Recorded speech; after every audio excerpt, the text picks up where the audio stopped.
A recent theme in a class I held was longevity.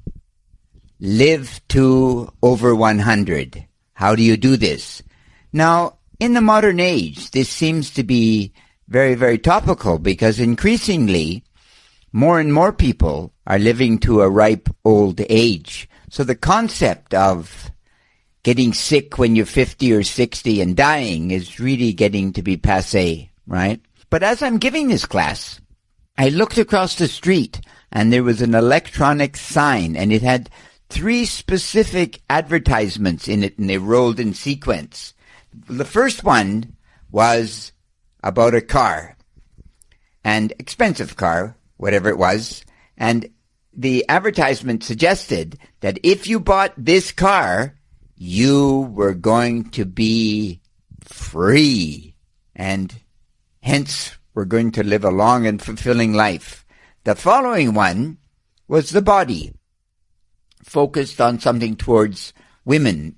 If you took this or you wore this particular makeup, you were going to once again be attractive and free. Hence, through association, going to live a long and fulfilling life. And the final one was some type of medicine, some type of potion. If you took this, once again, you were going to live a long and fulfilling life. But all of us know that's nonsense, because freedom is not really associated with life at all. Life is mostly associated with pain. So we have a kind of a curious situation, don't we?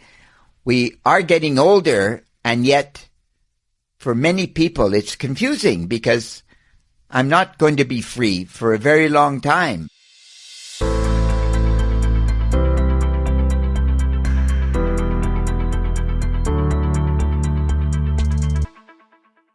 And then they're telling me now, if you want to live to over 100, never retire, and of course, keep your dental health. These are the big things, apparently. So, how am I going to live a long and fulfilling life? Well, I think the first predicate has to be, like I said earlier, that life is hard. To be happy is really, really difficult. To be unhappy is easy. So, if you want to live a long life, you're going to have to get to work on you. And then we stumble into those 3 questions. Once again, why am I here, me? Now, I could have been a rock. I could have been a bee, a bug, a Martian. It just goes on, doesn't it? But somehow, I ended up to be me. And I have this body. Now, it could be a tall body, a short body, a fat body, a thin body. Could be a man, could be a woman, could be any sort of different color. But somehow I am me. Lucky to be me. Wow. Then I get to a point that I realize, gosh, why am I here? Why am I here? Why? And I start to realize that I do have a mission, as Viktor Frankl tells us. There's a reason for me to be here. I have to figure out what the purpose of my life, of course, is. And then finally, the third question, what happens when I leave here? Now, I'm a deep believer in finding a relationship, your relationship with God, Gaia, or the universe. And I've read and I've experienced it myself. A person's far happier when you've come to your own decision about life after I leave here. Even if it's as simple as Pascal's wager, that you believe in God, but maybe not. Maybe God doesn't exist, but I'll believe for my lifetime, right? And then I think, having answered those questions, get to work on you. Now, freedom, of course, is not offered through things. Now, I was thinking the other day, there's a fellow by the name of Edward Bernays, and he's the so-called father of propaganda.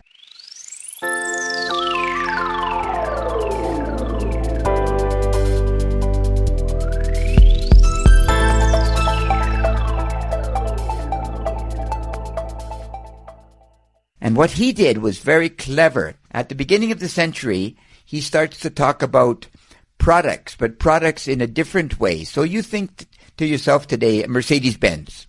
When I buy a Mercedes-Benz, I think of the feeling that the Mercedes-Benz give me. Not the product, but the feeling. It gives me perhaps social status, perhaps a feeling of arrogance, superiority, whatever it is.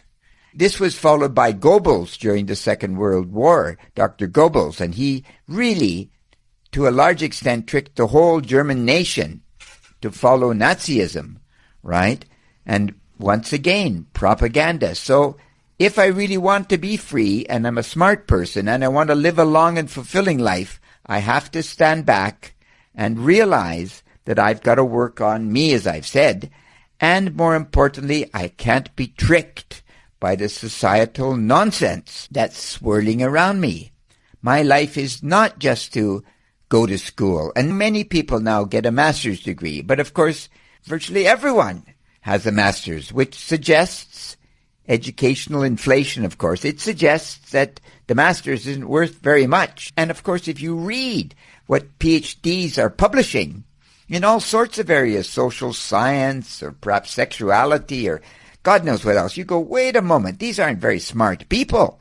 Maybe they have PhDs, but they don't seem to really be doing something that's worthwhile for the society. But I want to do something. I want to make a contribution. Okay, then improve yourself and be a model, because you can't change anyone. You can only change yourself.